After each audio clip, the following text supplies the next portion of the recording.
Messi et Yamal, coïncidence divine ou maçonnique? Parlons des incroyables coïncidences entre Lionel Messi, qu'on ne présente plus, et Lamine Yamal, nouvelle grosse star du football mondial. Les deux sont gauchers, ailier droit, formés à la Masia et ont joué pour le FC Barcelone.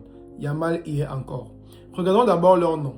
Lionel Andrés Messi Cucicini, Lamine Yamal Nasraoui Ebana. Chacun a 4 noms, mais remarquons que si on prend les 2 premières lettres de Lionel Andrés Messi, on obtient Lamine dans ce sens-ci.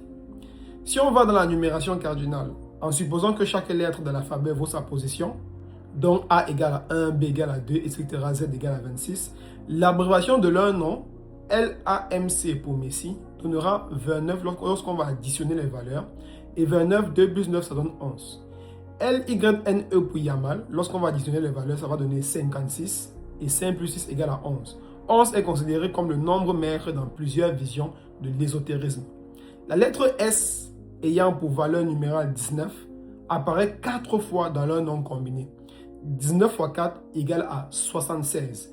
Et 76 sont aussi la valeur numérale de The GOAT.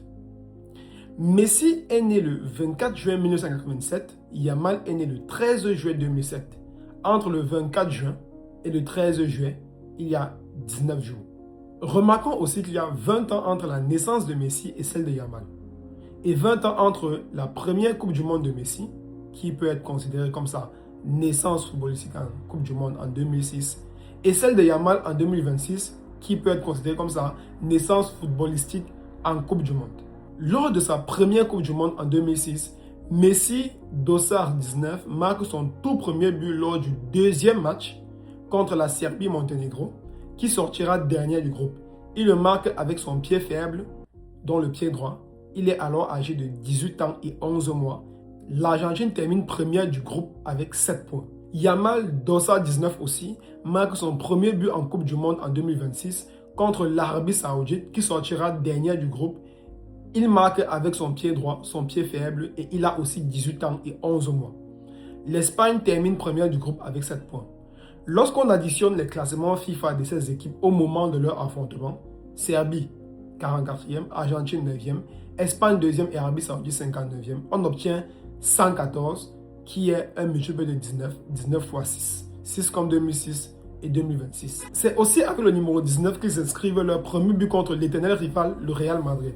Messi avait marqué le 10 mars 2007 et Yamal le 26 octobre 2024. Et entre le 26 octobre et le 10 mars de l'année qui suit, il y a 19 semaines. On connaît tous cette photo légendaire de Messi qui lave Yamal étant bébé. C'était dans un projet caritatif de l'UNICEF. Cette photo qui réunit les deux numéros 10 du Barça a été prise en 2007, 61 ans après la création de l'UNICEF en 1946. 19, 1 plus 9, 10, 46, 4 plus 6, 10. Les deux numéros 10 unis à travers l'UNICEF qui a été créé en 1946. 19, c'est aussi un nombre premier. Et le 61 qui revient est aussi un nombre premier. Et dites-vous que 61 est le 10e nombre premier après 19. Et lorsque vous regardez les deux nombres, il suffit de faire la rotation de 19 pour tomber sur 61 et vice-versa. Messi, chrétien, est souvent présenté comme le Messi, le Jésus du foot, Lamine, musulman. Son nom Lamine est dérivé de Al-Amin, qui est l'un des surnoms du prophète Mohammed, dont les deux représentent entre guillemets les prophètes de la religion à laquelle ils appartiennent. La carte 19 du tarot de Marseille ressemble à ceci. Les couleurs ne vous rappellent pas quelque chose? Les couleurs du logo du Barça. Et l'un des enfants sur cette carte est souvent interprété comme transmettant un pouvoir à l'autre. Et quelle est la couleur du tissu qui protège la nudité? Le bleu, tout comme la bassine qui protège la nudité de Yamal bébé. La finale de la Coupe du Monde se jouera un dimanche, un Sunday, un 19 juillet 2026. Coïncidence divine, ou encore rituel sectaire, comme le prétendent certaines personnes, ou alors tout simplement le hasard. Est-ce que vous pensez que le hasard peut faire autant de correspondances?